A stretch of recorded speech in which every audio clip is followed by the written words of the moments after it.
I'm Dan Rogers. Today we are here with inmate 28892-509, otherwise known as Ryan Zink. Ryan, welcome. Thanks for having me, Dan. It's good to be back. So let's tell people why you were in federal prison.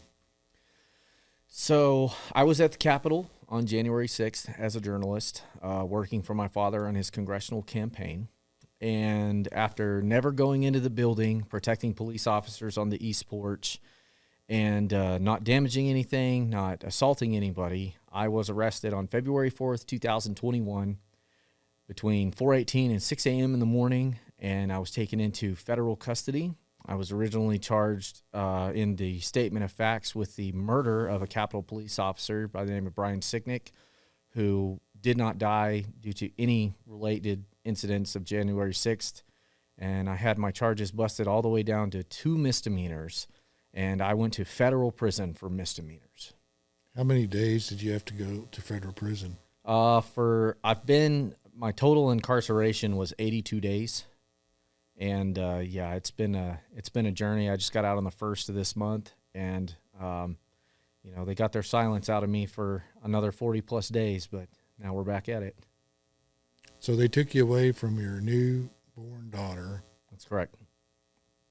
And put you in federal prison for 2 misdemeanors that you're not really guilty of. You had to plead down to them. No, I refused to take a plea deal. You did? So what were the misdemeanors they charged you with? So after Capitol Police instructed us that not only we were going to be able to enter the area that we were in and then were let in by Capitol Police, I was charged with trespassing. And then for words and words only, I was charged with disorderly conduct. Simply for words, and you were charged for trespassing on property that, as a taxpayer, you own? Yes, that's correct. That just doesn't seem right. And are there any people remaining in jail that were there?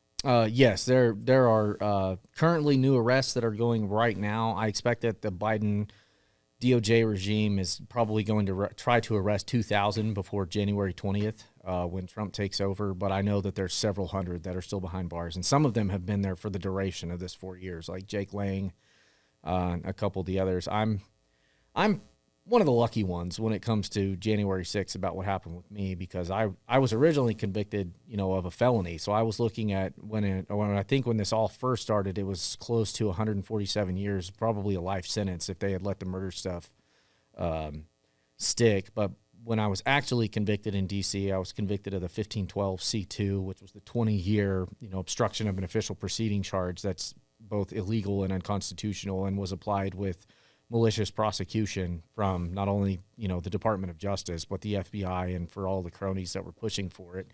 And I joined United States versus Lang in that case, and the Supreme Court overturned that conviction on me. And I requested to have either a mistrial or to be retried at that point, and was denied, because I believe that when you have, an estranged felony that's 20 years, that would definitely lead, jurors to convict on the lesser crimes as well, because they're, and let's be honest, that, Kerry Walsh, my prosecutor, has just been as unprofessional and just unconstitutional as all get out.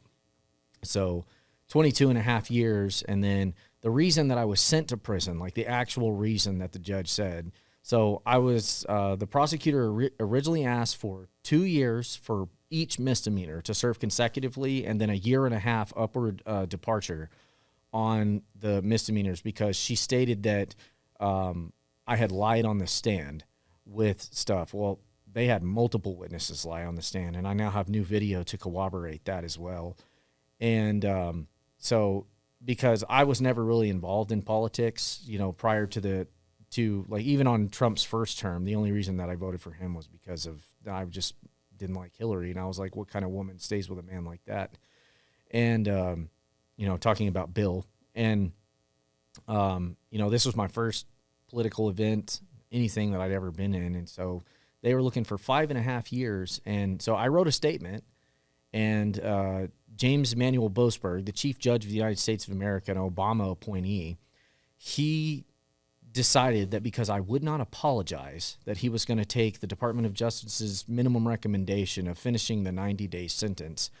And this is after I lost my job and have already been $65,000. I've lost $65,000 in just the spans between September of last year, which is probably closer to 130,000 now, because they cost me my job based on the felony, because I couldn't work for the company that I was working for as a felon, and I lost my everything out of it. So the Department of Justice, it's $167.83 is what they say that a federal incarceration complies with, for the taxpayer.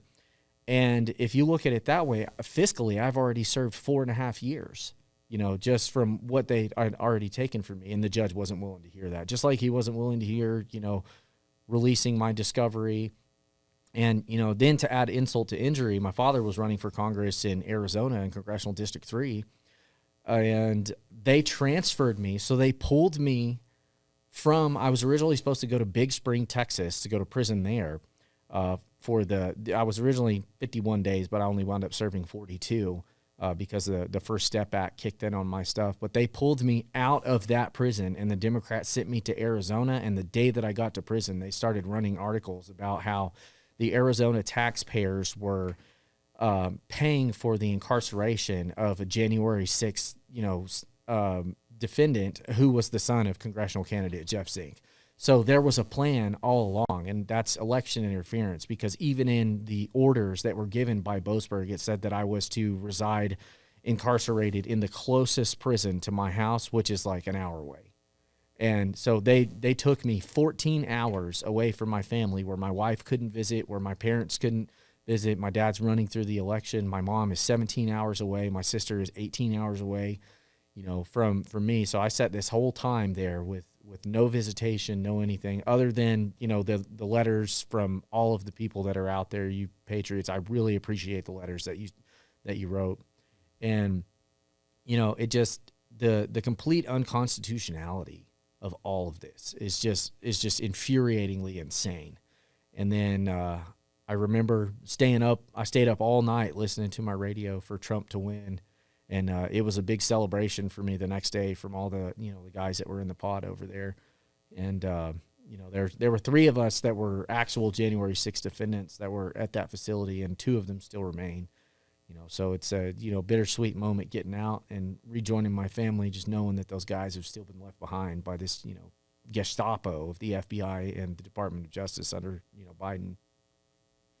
So what do you think January 6th was really about?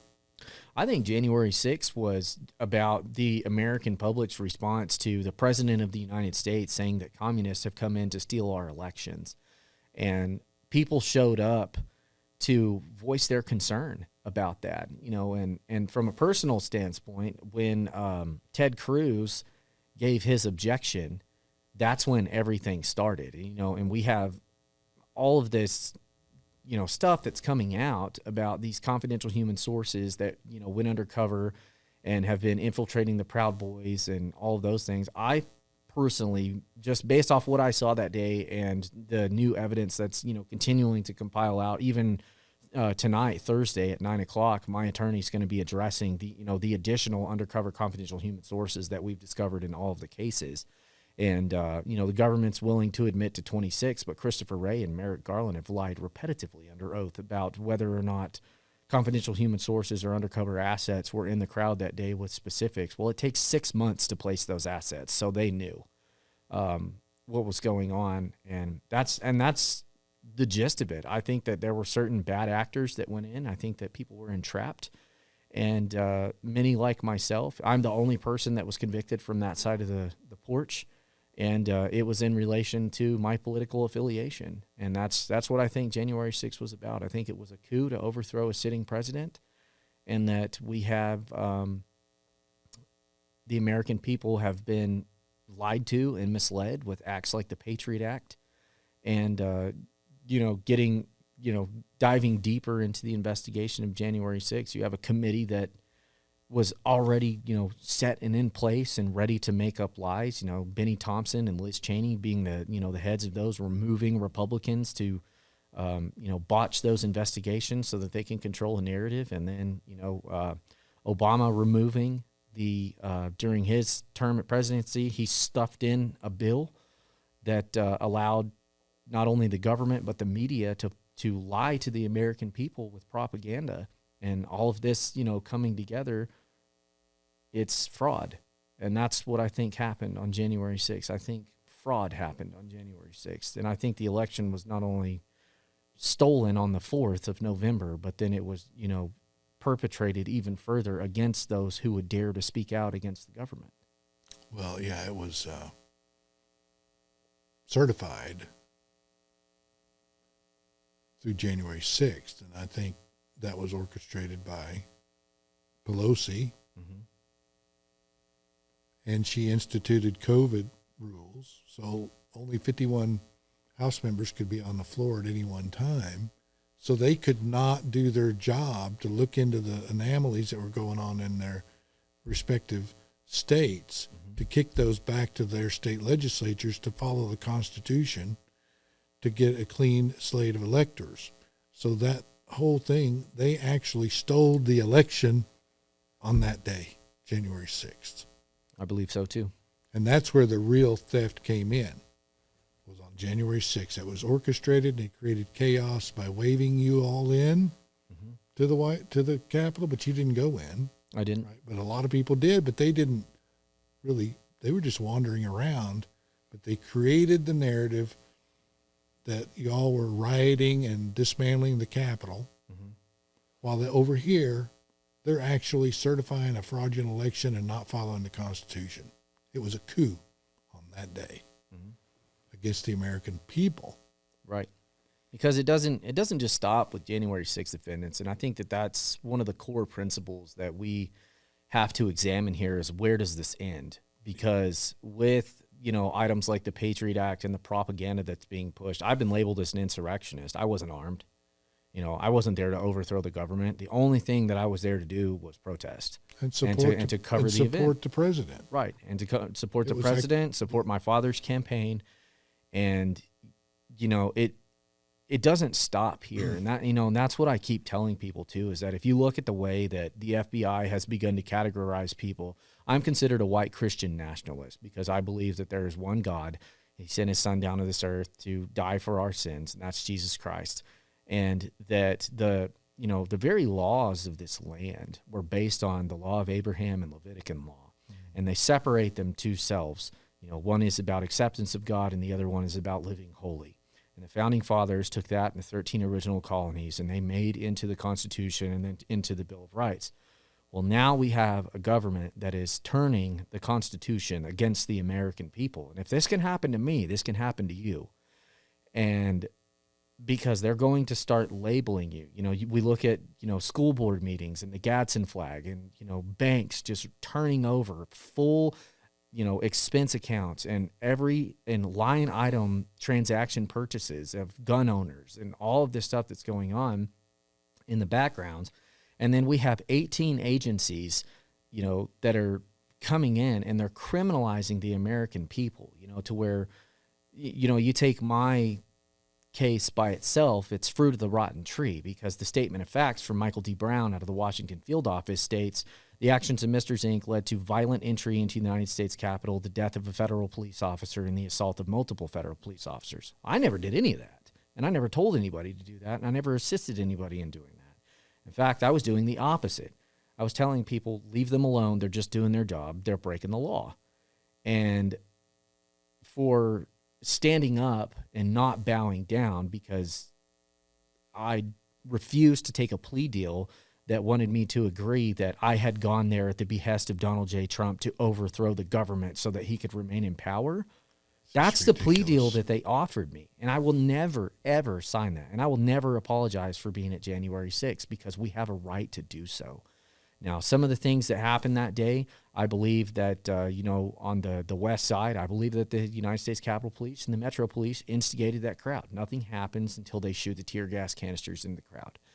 But for guys like me who are very actively outspoken, prison is the place where they send us, because it's their last call outside of killing us. And they've already done that. They killed 4 of us on the grounds that day at January 6th when no police officer died. And if this is the kind of expectancy that we can look forward to, the Constitution is already finished. America has already fallen. Yeah. Because the Constitution was written for the person, the people, to fight against tyranny, not the other way around. And they've subjected, so many violations now, including to, President Trump, who's coming in on the 20th, that it's just become, it's a laughing stock. Like, our Constitution is basically just a desk, decoration at this point for where they've turned down. So I'm really looking forward to some of the, cabinet members and picks that Trump is bringing in, like Kash Patel and Pam Bondi, because it's time to find out, what actually happened on January 6th. Not just the obvious, the fraud, the certification of a false president, but looking at the additional aspects, like why was Nancy Pelosi's son with a member of the Azov battalion on January 6th? Why is Nancy Pelosi's daughter working with HBO, reaching out to January 6th defendants before they're ever arrested, and then if they refuse to comply, then they're arrested anyways? Why is the FBI going to people's houses at between 4 and 6 a.m. for misdemeanors? Surrounding their homes with helicopters and blocking off the neighborhood for 4 blocks and, flashbanging dogs. We've had 4 women who are wives of January 6 defendants that have miscarried over the treatment that happens during these raids. Where's the justice for those children? Where's the justice for my daughter, who's missed out on a month of, I missed out on my wife and my kid, and where's the justice for that? And these are answers to questions that we have to get into. Ashley Babbitt murdered on January 6th by Officer Byrd, shot in the neck, an unarmed woman. Whatever. Well, why didn't they prosecute him? Well, I think it's coming unless he gets a pardon from Biden. Because we look at the track record of who he's pardoning. A guy with 47,000 images of child pornography. The Cash for Kids judge that was selling children into, the Bureau of Prisons, and was getting kickbacks for it. These are the kinds of people that the Biden administration would like to pardon, and that's why I'm very interested to see, what pardons look like. I think that the Trump administration needs to do its due diligence on who they pardon. I don't think that there should be blanket pardons, because some of these are going to be confidential human sources, and if we pardon everybody right off the bat, we might accidentally pardon the J6 pipe bomber. We haven't had any information on that kind of stuff. Those investigations need to be thoroughly gone through. And then you look at, the Oversight Committee is looking at bringing up charges against Liz Cheney, for witness tampering and a slew of other things. But will they get pardoned? Will Benny Thompson get pardoned? And there's just so many questions that we have to look into. Can you pardon people before they've been convicted of a crime? So the president, from what I understand, is that a president can pardon specifics, and that there's basically no holds on what's happening. Now, there are several different types of pardon. I believe the most accurate pardon for January 6ers would be a pardon of innocence. And then, you have the types of pardons like Hunter Biden got, where he basically is just stating, you can go from this point to this point. But that's a huge conflict of interest. Well, if he does that, yeah, then all Trump has to do is say, okay, I'm going to pardon any Republican primary voter that's ever voted in a Republican primary for any crime they may have ever committed or ever will commit. Yeah. Right? Then we can solve all problems. To a certain extent. Without any problem. I mean, they just wipe themselves out. For sure. But then we can defend ourselves. The problem with these huge, I think Biden's up to almost 9,000 pardons now. Obama had the previous leading record at 2,000. And when we look at this, I think we're circumventing, one of the very staples of what our country means, because I do believe that law and order is justified in the majority of the arrests that happen in this country. I do believe that there are perpetrators who will come in and destroy somebody, because, when you look at the basis of the Constitution, property damage and assault are the two ways that you commit a crime, and in some form or fashion of that. But I feel like at this point we have too many laws that are targeted at the American citizen. And we have too many agencies that are operating on powers that they were never, given congressional authority to do so. Yep. And so, there are going to be, bad actors and people who perpetrate crime with the intention to do so. And, I think that Trump has a very difficult road ahead of him, to try to do this, because there's going to be sabotage the entire way. Yeah. We have to get to January 20th. We have to take every step and every measure to make sure that Donald Trump gets in office, or I believe that this country is gone forever. And because we have nowhere else to run. Like this is it. We're the last country that survives. You look at all the funding and everything else that we've put out over the years with this, just this femoral artery hemorrhaging of spending that we're doing. If we don't stop, if we don't get this under control, if we don't replace the members of the House Budget, Committee, and get people in there that are going to, one, stop that, two, close the border, and get back to the basics of what it takes to be a country, restore our military from wokeism, put elected leaders first that are, pro-Israel, pro-God, anti-abortion, and restore the blessings that God has over this country, we're doomed. And, we've seen this time and time and time and time again, where countries fall once they fall out from underneath the protections of God. And I think that we're either dead set for the greatest revival in American history, or we're set for just straight failure. Well, yeah. My concern is, of course, I just believe if we can get our elections back, that'll go a long way. Absolutely. Because I believe that's how we've been subverted, through elections, and we don't know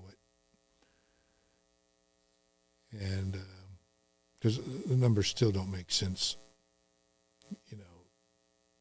How did Kerry Lake lose? That's a great question. My dad's running in Arizona. We still are questioning his election, a couple of the others that are around there, Kerry Lake. I fail to understand how so many of these states voted for Donald Trump, and yet everyone that falls into a position underneath remains Democrat. Yeah, people didn't vote that way. And that's what I see, and I'm in complete agreement with you that I think the machines are at fault. I think that we need to go to paper ballot, voter ID. Yep.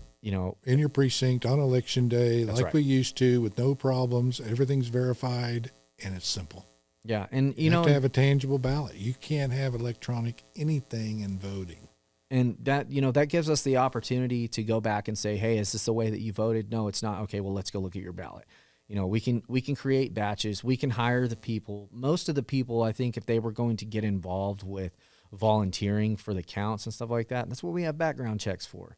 I think the way we used to do it is so simple. It doesn't matter. You could have all the prisoners count the ballots if you wanted. I don't have a problem with it, because it's tangible. You can see it. You can double check it. Mm-hmm. The way we used to do it, you walked in, you signed your name by your name on the poll book with an ID. You had your ID. There you are. You signed your name.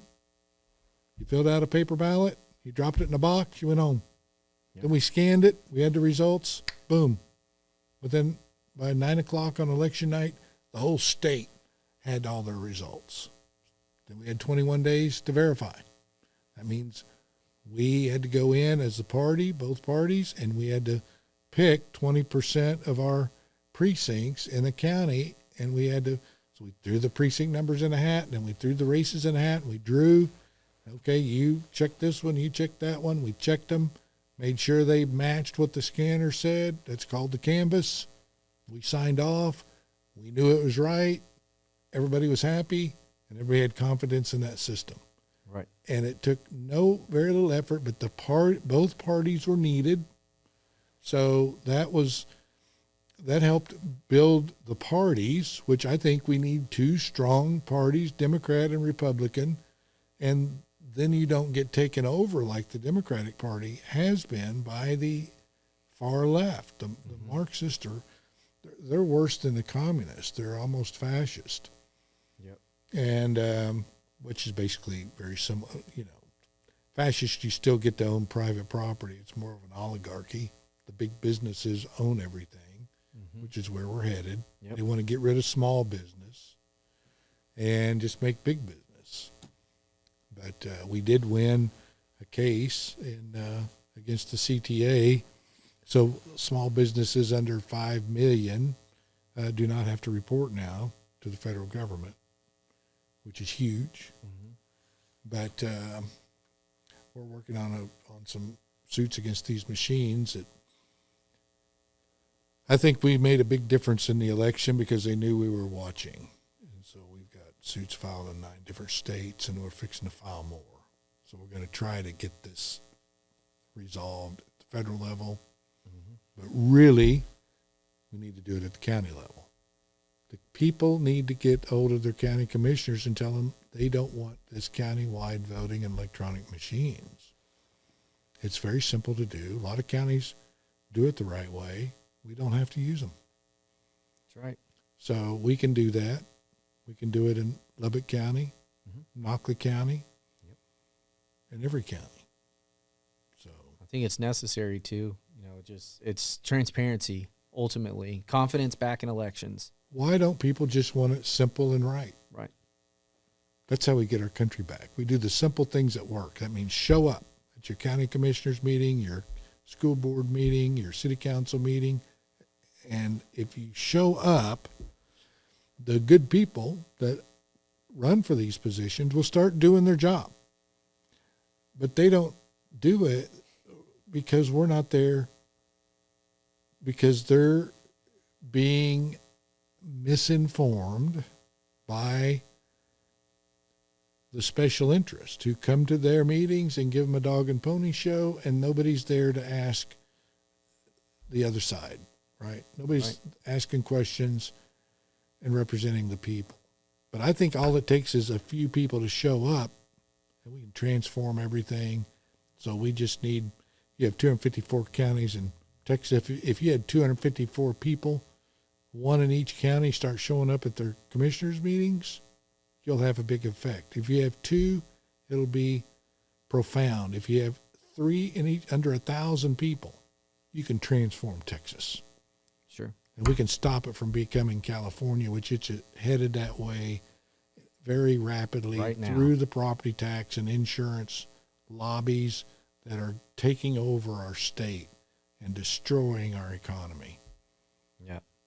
And it's bad. It's bad right now. It's hard enough getting a job just getting out of prison, Well, nobody can hire people because they're paying so much in property tax, insurance costs. It's killing everything. Tax on everything, tax on overtime, tax for the road to get you to work, tax when you're at work. And it just, I'm really looking forward to some of the stuff that's been talked about, with the Trump cabinet, tax on overtime, Well, we don't need income tax. No. That's a joke. That's a scam on the public. We operated, 150 plus years without it.